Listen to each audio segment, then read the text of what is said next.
There's no feeling more intense than starting over.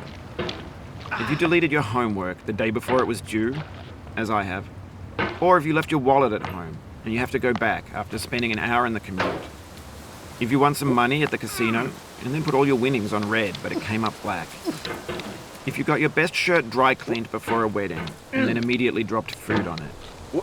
If you won an argument with a friend and then later discovered that they just returned to their original view.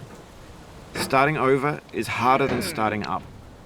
If you're not ready for that, like if you've already had a bad day, then what you're about to go through might be too much. Feel free to go away and come back.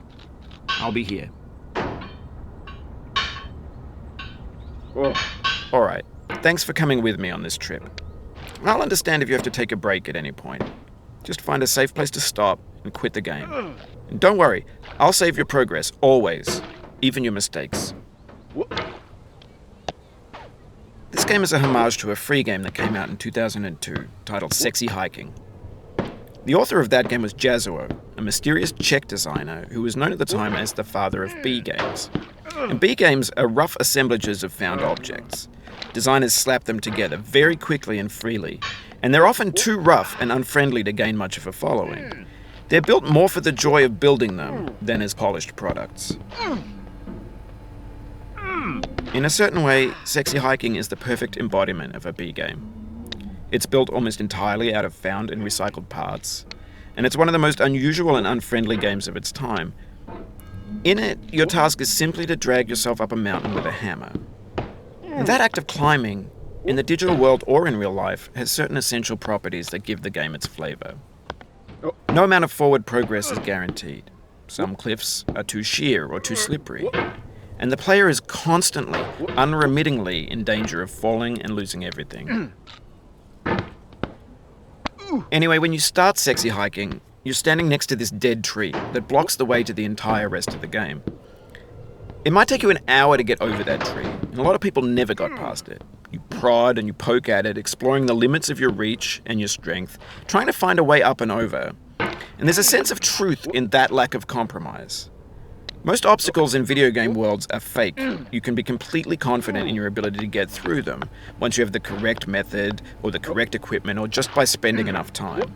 In that sense, every pixelated obstacle in Sexy Hiking is real. The obstacles in Sexy Hiking are unyielding, and that makes the game uniquely frustrating. But I'm not sure Jazzuo intended to make a frustrating game. The frustration is just essential to the act of climbing, and it's authentic to the process of building a game about climbing. A funny thing happened to me as I was building this mountain.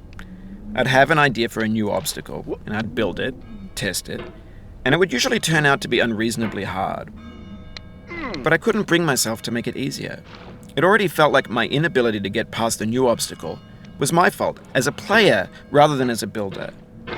Imaginary mountains build themselves from our efforts to climb them, and it's our repeated attempts to reach the summit that turns those mountains into something real.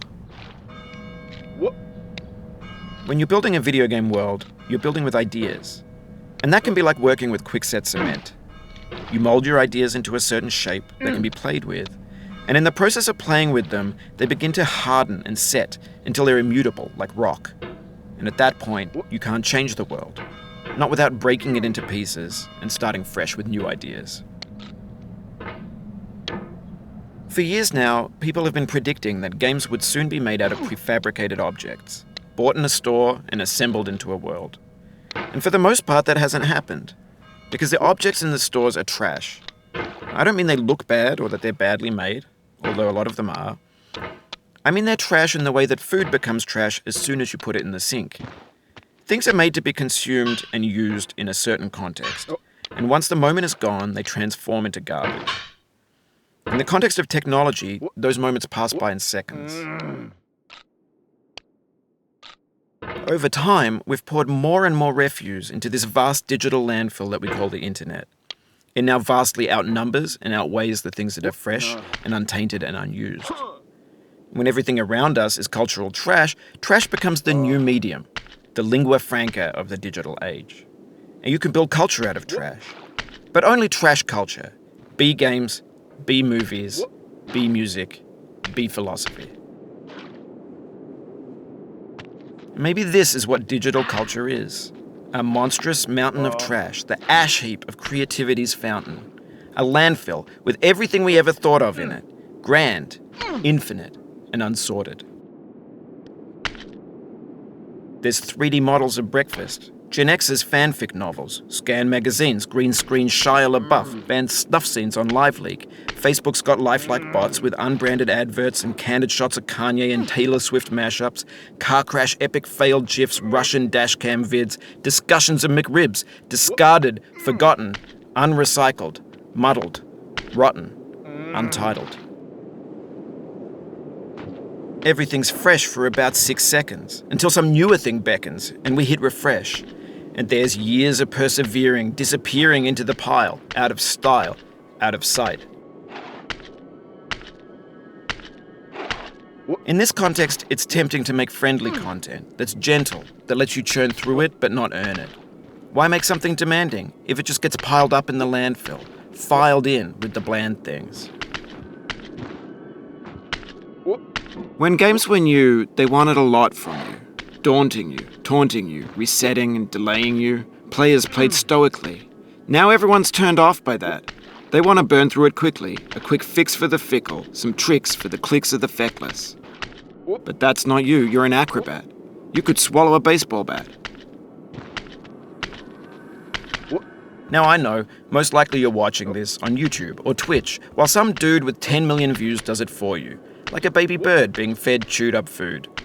That's culture too. But on the off chance that you're playing this, what I'm saying is, trash is disposable, but maybe it doesn't have to be approachable. What's the feeling like? Are you stressed? I guess you don't hate it if you got this far. Feeling frustrated? It's underrated. An orange is sweet, juicy fruit locked inside a bitter peel. That's not how I feel about a challenge. I only want the bitterness. It's coffee. It's grapefruit. It's licorice. It feels like we're closer now. Composer and climber, designer and user. You could have refused, but you didn't. There was something in you that was hidden, that chose to continue.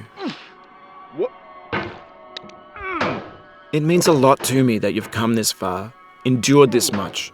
Every wisecrack, every insensitivity, every setback you've forgiven me is a kingly gift that you've given me.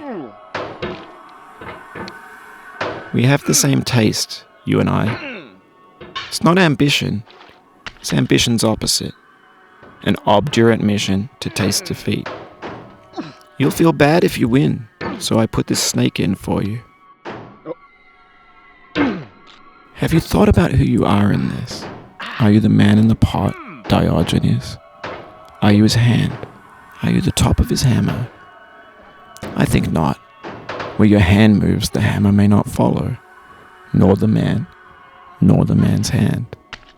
In this you're his will, his intent, the embodied resolve in his uphill ascent. Now, you've conquered the ice cliff, the platforms, the church, and the rectory, the living room and the factory, the playground, the construction site, the granite rocks, and the lakeside. You've learned to hike. There's no way left to go but up, and in a moment I'll shut up. But let me say, I'm glad you came. I dedicate this game to you, the one who came this far. I give it to you with all my love.